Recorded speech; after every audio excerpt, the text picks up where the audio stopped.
love marketing at Snappy Kraken. It's what we do. It's all in service of helping advisors make meaningful connections that drive business. All these campaigns that we launch, we add them to the platform, but it's really important for us that we share our methodology, that we share our process. So who better to talk about why marketing works, why our campaigns work, than some of the key people who make the work happen. So I have our Chief Product Officer, Francesca McLin, and I have our Chief Creative Officer, Patrice Kelly, joining me today to talk about a lead generation campaign. And can you give me the name of the campaign again, Francesca? The Retirement Teeter-Totter. Before we talk about any strategy related to the messaging and the copy and the visuals, how the heck did you land on Teeter-Totter? Oh man, that's a really, really great question, Angel. So we knew that we wanted to do a campaign around retirement income. It's something that's been requested a lot, especially with regarding annuities. You know, we are in historically uncertain times. The uncertainty is likely to persist into 2021.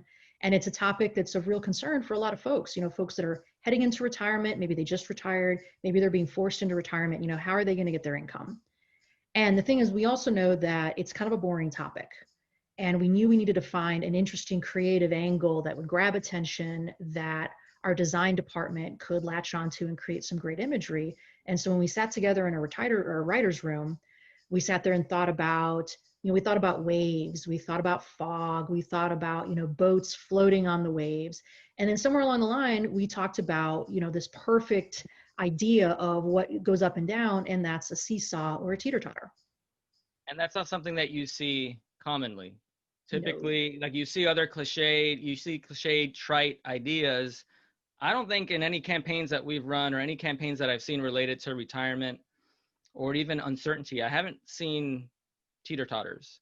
But what we've learned is that if you pair a topical, interesting topic that is timely with unusual imagery, it really helps with conversion and click-through rates.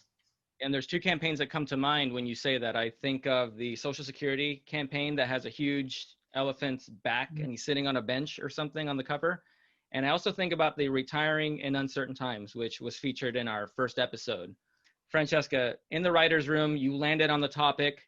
You took a boring topic and then you found a unique angle, a unique spin on it, or a metaphor that we could use to get attention and use to communicate the ideal message in this campaign. So Patrice, what do you do? Like, you take that message and then what goes on in your head and with your team in order to turn that into something that gets attention, that is highly visual and hooky?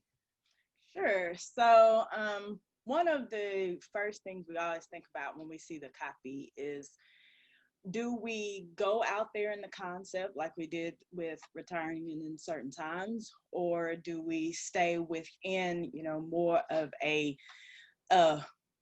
thought out concept that people would be able to relate to more? So with this particular one, we stayed with something that may be considered more on the nose, but it's on the nose because it's the right thing to do. At this point, we really wanted to be able to lean into that teeter-totter aspect of it.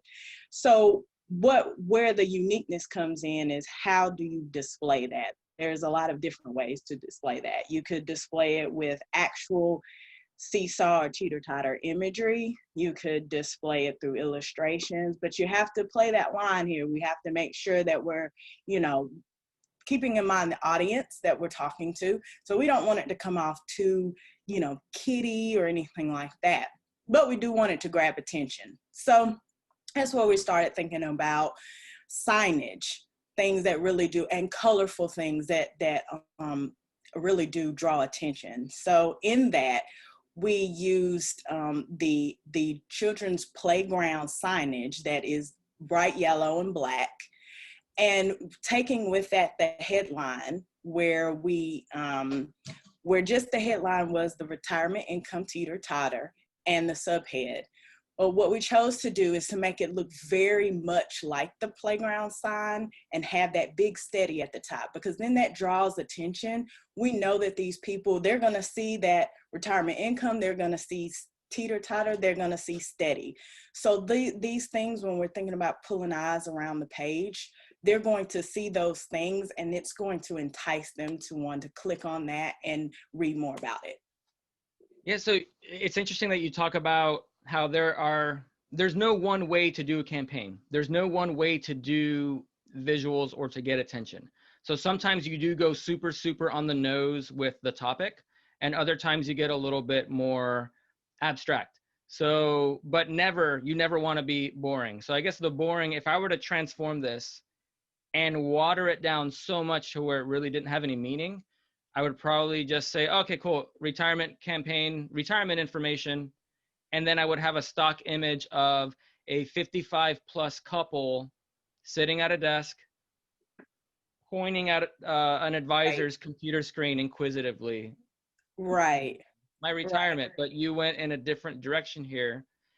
Ultimately, you want to accomplish the same thing. You want to showcase a message. You want to inform and educate the prospect, and you want to compel them to take another action so they can talk to the advisor, so they can book an appointment.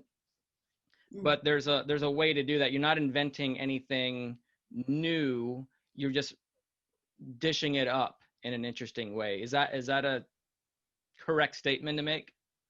Right. So the way I would see it when it comes to really making sure that the copy gets read, so that's my job, right? So when you think of all the things you probably see in our industry related to retirement, like you said, you're probably gonna see a lot of those old people sitting on the couch thinking. I mean, when we go to these stock photo sites, I mean, there's just pages and pages and pages of them. So what you really want to do is think about, what is someone going to see and be interested enough to really want to read more about it. You don't want them to think they've seen it already. And if they just see an old guy or old woman on front of that, they'll say, oh, that's dealing with something I already know. So putting it out there, having the bright, bold colors, having it be a sign like, caution, warning, pick this up, read this. All of those things are going to be triggers in the brain that are going to allow them to, want to find out more. Absolutely. And, you look at these colors and think about the social media sites that they're going to see this on. They're going to see it on Facebook, which is that sort of medium blue and gray. They're going to see it on LinkedIn, which is that darker blue and gray. They're going to see it on Twitter. So this is really going to stand out and contrast on that social feed as they're scrolling. And the imagery is so bold and easy to read that it's going to stop the scroll of someone who's moving past. Yeah, that's what I noticed about this. This is just, it's I wouldn't say in your face, but there's nothing about this that I'm misreading or misunderstanding or trying to strain too hard to see. So can we unpack this this landing page for a second? So I do see this is the image of the landing or the lead magnet, the thing that I would end up downloading. You have steady at the top. That's not a word that I typically see as a huge title on books or lead magnets or anything like that. Why wouldn't this say retirement? Which, I mean, I know you're going to walk me through this section over here, but why wouldn't they say retirement at the top or like call out the reader? Really, if you think about like how the page is set up, you think about how you're going to read things. So you don't want to put too much of that emphasis on two of the same words. So we're making sure that they read the retirement income Teeter-Totter and the steady, because those are the two things that they're going to be getting from that document that they download. So they're going to be reading about the fact that it is uncertain, it is, unbalanced. There's a lot of things going on that you relate to that. But in this document, you're also going to figure out how to steady that. So those two things are playing off each other. So wherever your eye goes on the page, you're going to figure out what you need to figure out about what you're downloading. Got it. So the anatomy of this landing page, Francesca, can you walk me through some of that? Absolutely. So that we know that because of, the way humans, absorb information, they're going to see that headline first, then they're going to see the image. And then if they're interested, they're going to go down and read the rest of the page. And so, the whole concept here is we're playing into instability, uncertainty, anxiety about the future, and we're offering this panacea, which is steady, reliable income. And so you see those words repeated. We see teeter-totter, 3 reliable ways. We like to use numbers wherever we can because, 3 odd numbers are really good, in particular, odd numbers under 10, which is why it's typically 3 reliable ways, 3 steps, 3 guideposts, something like that. Then they're going to read the bullets. Then they're going to go up to the top and they're going to see, oh yeah, this is a must read for retirees and soon to be retirees, because the target audience for this is those folks in that fragile decade, maybe 5 years before retirement, 5 to 10 years after retirement, when they are most at risk of making bad decisions and being affected by unstable stock markets. I want to talk about these bullets. So I know that being generic, being too abstract is a killer for attention and for marketing. And you've talked in the past about curiosity loops. I'm looking at these bullets and I'm curious to know like what each of these bullets is. So walk me through some of the psychology behind that and how you landed on these bullets right here. Absolutely. So once we've, finished with our writer strategy session and we have the direction of the campaign, the very next thing we do is we write the lead magnet. Because if you think about this lead gen campaign, it's first selling, it's the social post is trying to get the click, the email is trying to get the open. Then we get to the landing page and the landing page is trying to sell that lead magnet. And so what the writers do is they take the lead magnet, we've always broken it up into discrete steps within a lead magnet. And then you can see that they've taken that information, they've broken it down. Yeah, what are the 3 fundamentals? What are the 3 reliable ways? What are the 26 questions? Being highly specific about what's inside. What is the critical transitioning phase? Am I in it right now? What are the things that I need to know about it? And then I also love the image that Patrice and her team picked, because you can see that the lead magnet has multiple pages inside. It's not just that first image, and so you can sort of be teased what's inside, and you might look at it closely like, yeah, what's in there? I want to get it. I have to click through. I love it. So Patrice and Francesca, you have talked about this before, where it's almost like you have to keep people's guessing machines running. If they think they know it, if they think they've seen it before and they know it 100%, they're not going to be curious about it. Like if you gave away the concepts in these bullets, there's not really going to be a reason to read. You're not really going to want to go forward. Like I can probably guess a couple questions, maybe 3 questions about helping sustain your standard of living, and they would be super generic. But you have 26 here, so I'd like to check out what those are. And I'm sure our advisors, when they launch this, their leads, their prospects are going to want to know what those questions are too. Like that seems to me to be the most curiosity inducing bullet on this list here. I think so. And that's also part of our desire to speak to the quality of what's inside. Whenever we create a lead magnet and we want it to be instantly attainable, quick read, give them a quick win, and also have both implied quality, which you can see through the design, but also actually deliver on that quality. And so that's why we want to make sure that we're giving them enough information that it feels like a good use of their time and that they're gaining just enough information to then want to reach out to the advisor. Right. So we're going to move on to the thank you page and talk about the message there. Talk about the copy, talk about the visuals, talk about the hierarchy and how they all play off of each other. But one quick question on the 26 questions. Was this part of the strategy? Did you settle on, hey, let's have a number of questions to include in this lead magnet? Was it a result of the research that you did and what you landed on? Yeah, so in our initial sort of strategy session, we're setting the direction of the campaign, we're finding the angle, we're pulling together our initial audience research to determine, what are the topics inside this general topic that are going to be most interesting and most timely. And then we hand it over to one of our writers who has a specialty in financial writing and, who knows a lot about the industry. And then she'll go out and she'll write that lead magnet. And then it comes back to the second team of writers who are our direct response writers, and they will digest what's inside, pull out the bits. For example, this quote that you see at the bottom of the page, they'll draw the information they need to sell it appropriately. And part of that is just taking all the questions. For example, I think we had one on Medicare that ended up being like the 37 questions. It's like you back into it after you've Correct. compiled all this information and really have worked through the strategy. You know, and a lot of times we'll edit the lead magnet down a little bit to make it a little bit shorter, a bit more digestible, and we'll end up with a shorter number of questions. So this is the thank you page. This is someone gets to the landing page. They're compelled to download that lead magnet. So they click on read now and they fill out a short form. They submit that form and now they're taken to this page. Can you walk me through just what is the point?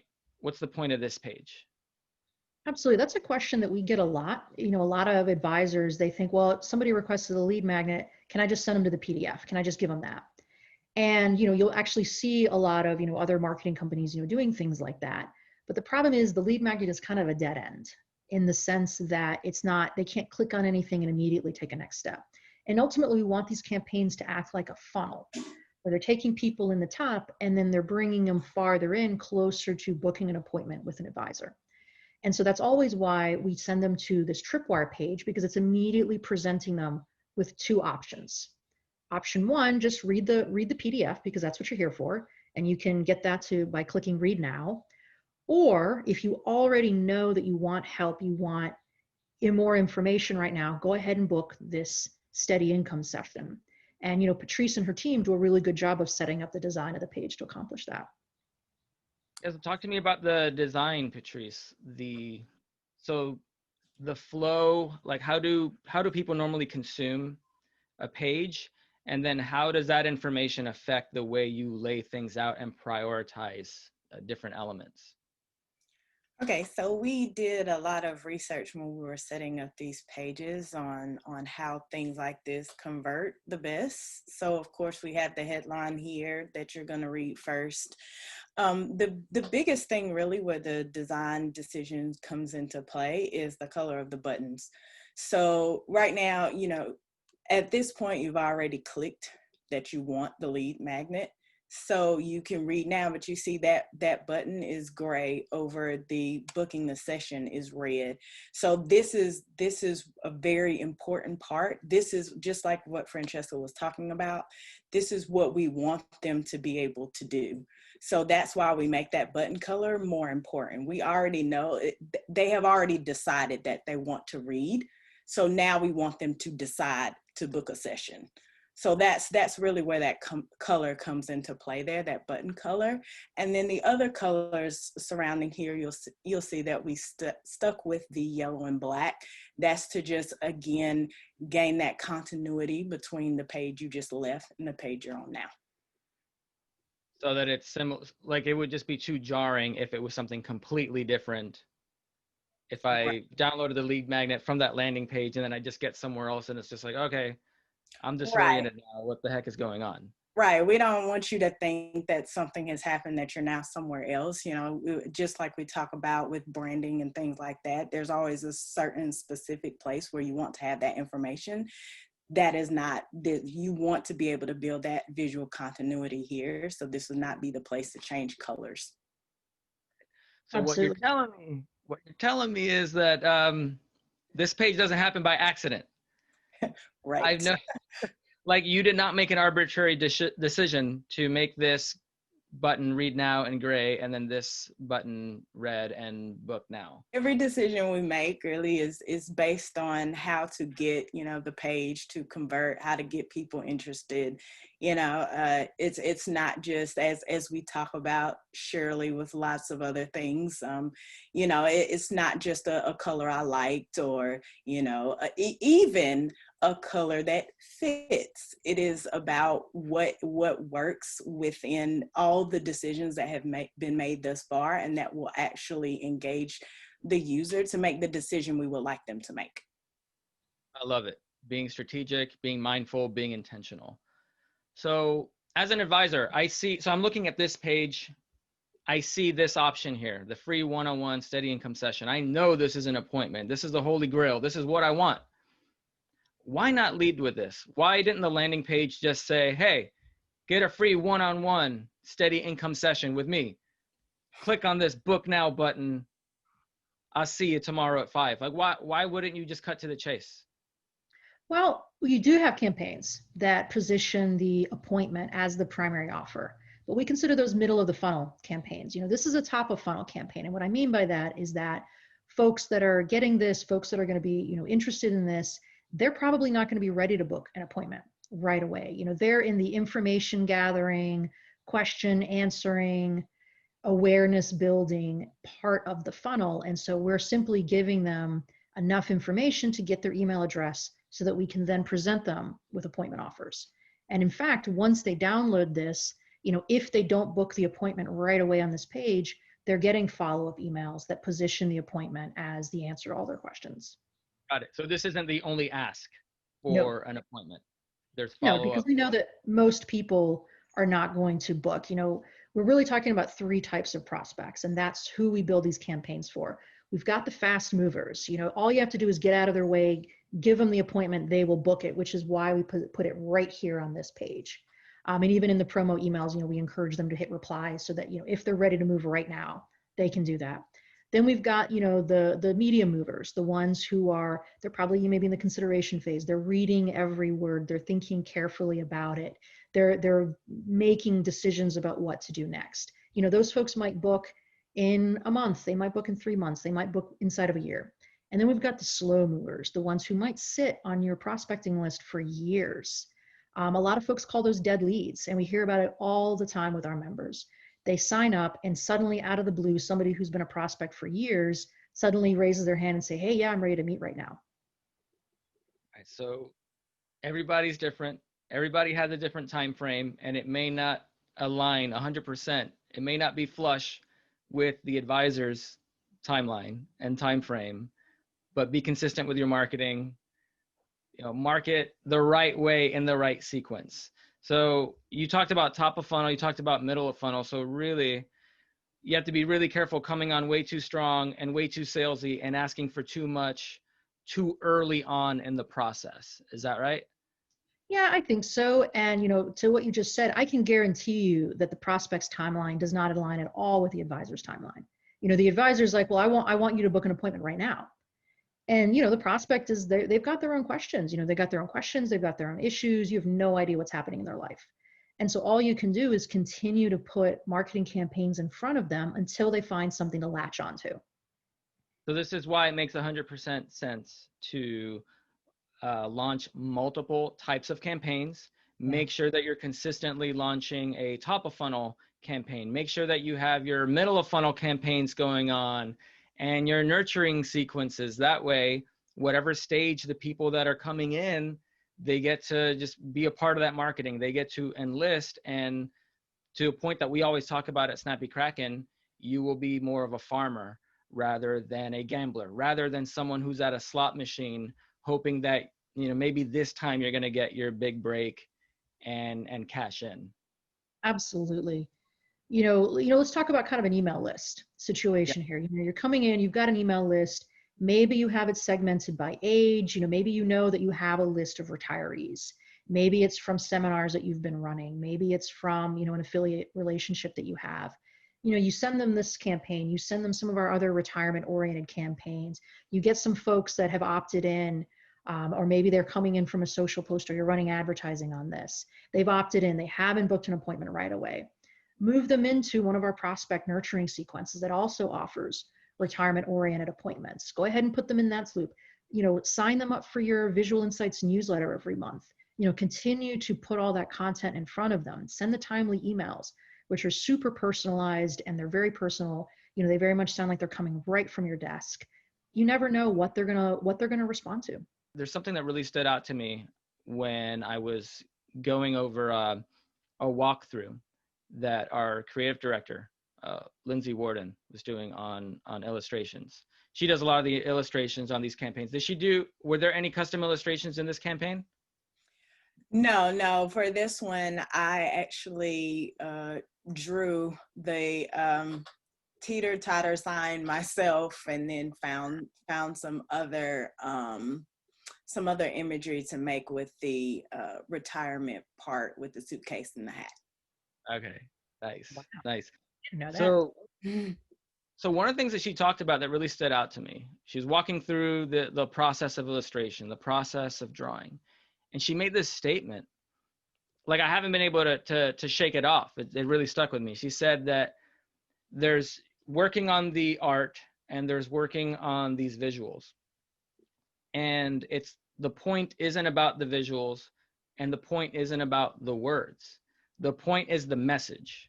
So the message isn't even the words. The message is, what is the idea that we're trying to communicate here? And we're communicating that in a number of ways, through colors, through the sequences, through the actual letters, through the placement of letters, words, and images. And she said that if that gets in the way, if it's distracting, then you haven't really done your job in the marketing. So the purpose of all the thought that you're putting into, again, the individual copy or the individual images is for it to serve the message. And I love that point.